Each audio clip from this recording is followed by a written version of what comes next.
Okay, third and final, what do you need to do to respond this week? I thought about putting this one first because I know for businesses who are having to do this, it is really the top priority. I put it at the end because I wanted to make sure that some of those customer service, those sales conversations were clear to you if you haven't already thought them through before you have to make the hard decision to stand staff down, to put them on furlough, to make redundancies, to sack staff. There's a note, and it's towards the end of that of the points that I'm going to run through here, but I will actually start with it. If you've never had to let a staff member go, if you've never had to fire or sack a staff member before, this is an incredibly valuable experience for you as a business leader. The first time I had to let a staff member go was, it was my first full-time job. I was only really 6 months out of university. And it was a fairly simple business decision. We had two roles that, because of some changes in technology that we were implementing, could be merged into one role. One of the staff members had been cross-trained about both. She'd been with the business for 2 years. The other staff member only knew one of the roles, had only been in business for 6 months. It was an easy decision for us as the business leaders to make as to which staff member we had to let go. And my CEO at the time, he said, "Look, I know you're managing her. So this is obviously, you hired you're responsible for firing her, but I'm happy to do it." He'd done plenty of them over the years. That was in the real estate industry. A lot of salespeople he had had the hard conversation with over the years. He was comfortable doing it, knew that it hurt, didn't want to throw me in off the deep end. And one of the best business decisions I ever made was to thank him and to take that responsibility myself. Because sitting down in front of another human being and letting them know that you're terminating their employment is one of the most difficult emotional things. It's one of the hardest emotional experiences that person is going to have. And as another human being, feeling the empathy in that situation, it's a very difficult thing to do. As a business owner myself now, as a business leader, when you have to sack a staff member, you remember that feeling. And you remember that feeling in a way that says, I never want to have to do that again.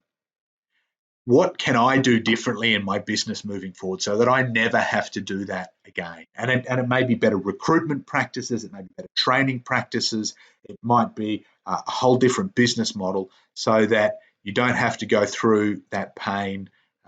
So for those of you who are having to sack staff members for the first time, I feel your pain. Don't try and sugarcoat the situation that you're going through. Just know that it will make you a better business leader in the future, regardless of the future of the specific business you're leading right now. Okay, so key decisions around exiting team members. Who, when, and how. Who? Look, I named this group, I named this business for a reason. Don't waste a good recession. You may very well have some team members that you've been on the fence about. You may have some team members that you've been wanting to get rid of, but you haven't had a good justification to do so. Don't waste a good recession. Now is the time to, if you're having to get rid of staff, first and foremost, get rid of those ones that are not a fit, that are holding your business back, that are impacting the energy of your organization. They will be the first to go. And that is one of the, frankly, long-term benefits that can come out of this kind of downturn. You've got to think future and not past. Removing staff in this situation can't be as simple as last in is first out.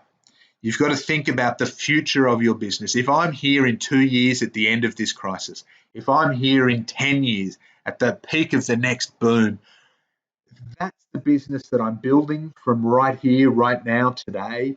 Who in my current team do I most want to make sure is going to be there in that time frame, and who is most going to help me get there? And yes, that may mean that some of your longest team members are no longer a fit. That's a hard decision, but you need to think future, not past. Absolutely, of course, also, look at costs, look at values. This is why middle management are often the ones to go in these situations. They cost more than the staff that they manage, so there's more savings to be had, and the value that they bring, especially when there's not a lot of work on, is a whole lot less. So weigh those up, link it to your cash flow planning in order to make the decisions. Two little tools that can help with that. Just do a list of your team members, Peter, Paul, Mary, Tom, Ricardo, Harriet, whatever. Gut feel. How are you feeling about them and how they work in your business? Is it a tick? They're fantastic. Is it a cross? They're a pain. Is it a neutral? They're sufficient. They're good. You're happy enough with them. Go through, trust your gut. Any of those crosses, they are possibly the ones that you are going to have to let go. Operational considerations aside, of course. The ticks are probably the ones that you most want to keep. And even if they're not in a key role right now, they're probably, by virtue of the fact that they're a tick, the ones who are going to retrain, upskill, help you out the fastest. That's one way of doing it. When you look at the future of the business, I've got a diagram here from my roles and responsibilities masterclass, which just kind of looks at different shapes and colors of businesses. You can learn a little bit more about that in my Blackboard Fridays video series.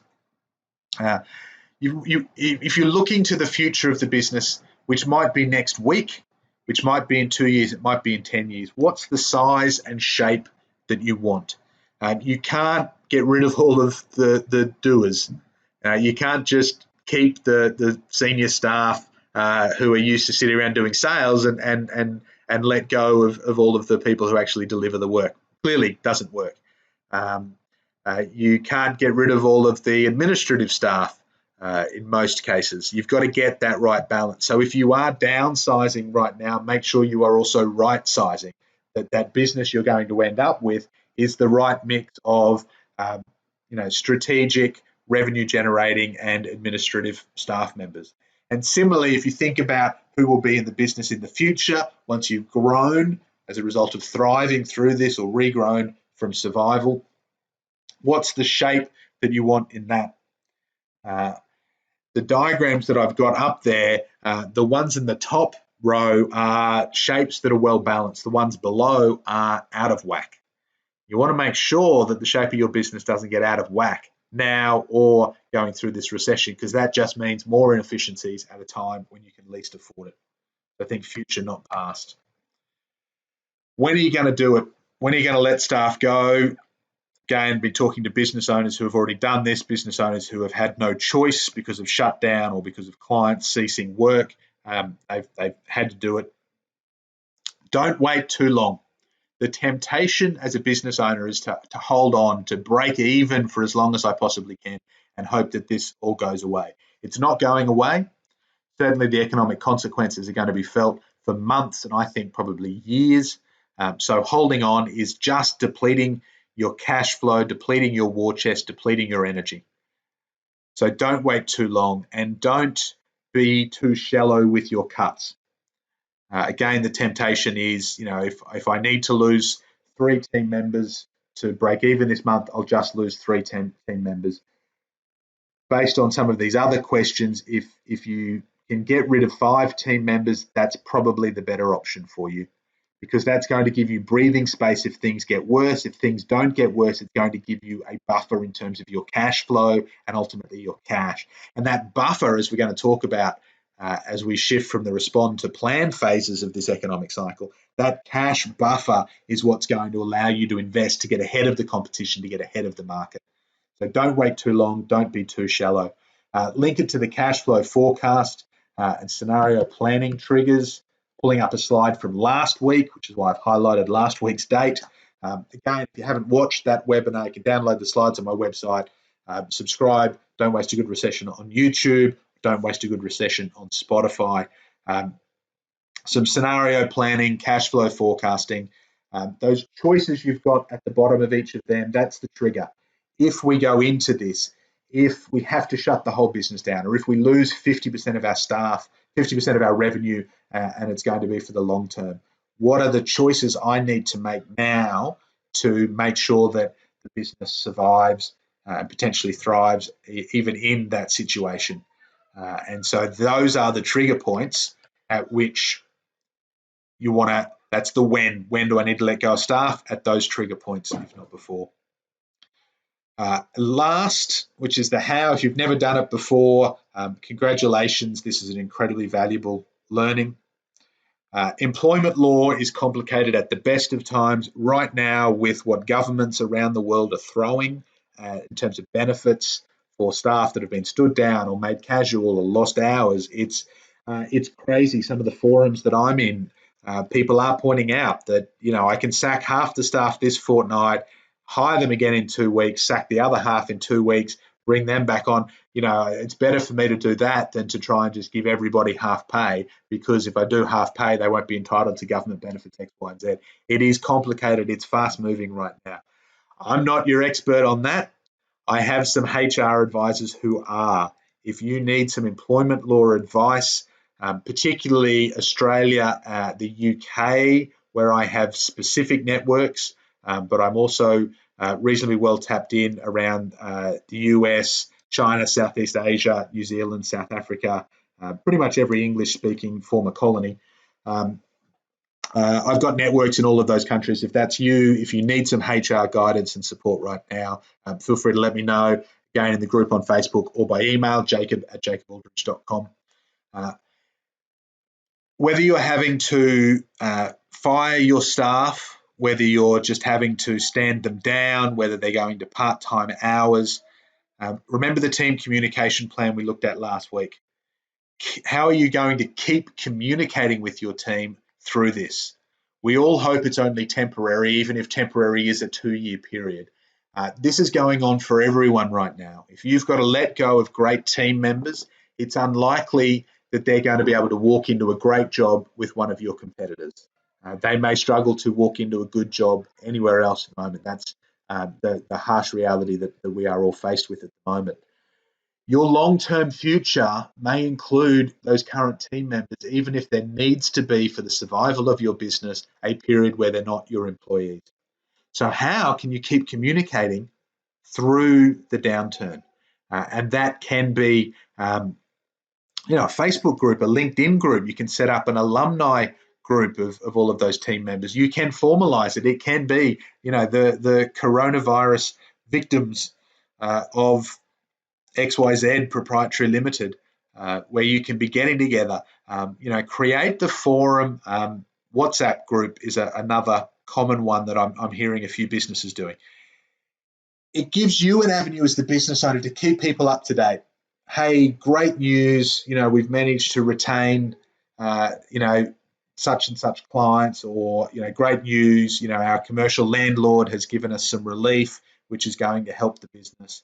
If you can keep communicating with those team members through the downturn, you are going to be in pole position to rehire them, to bring them back into the fold as soon as your business circumstances allow.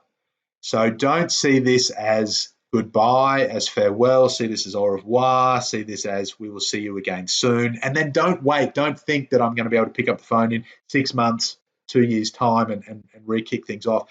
Keep investing in your staff. Acknowledge their emotions. Don't share your great news. Great news, guys! My riverfront mansion is now mortgage free for 6 months. That's not what you're sharing. But keep giving them the real news about your business, some of the positive news about the business. Let them feel the love, even if unfortunately they're not going to be feeling a paycheck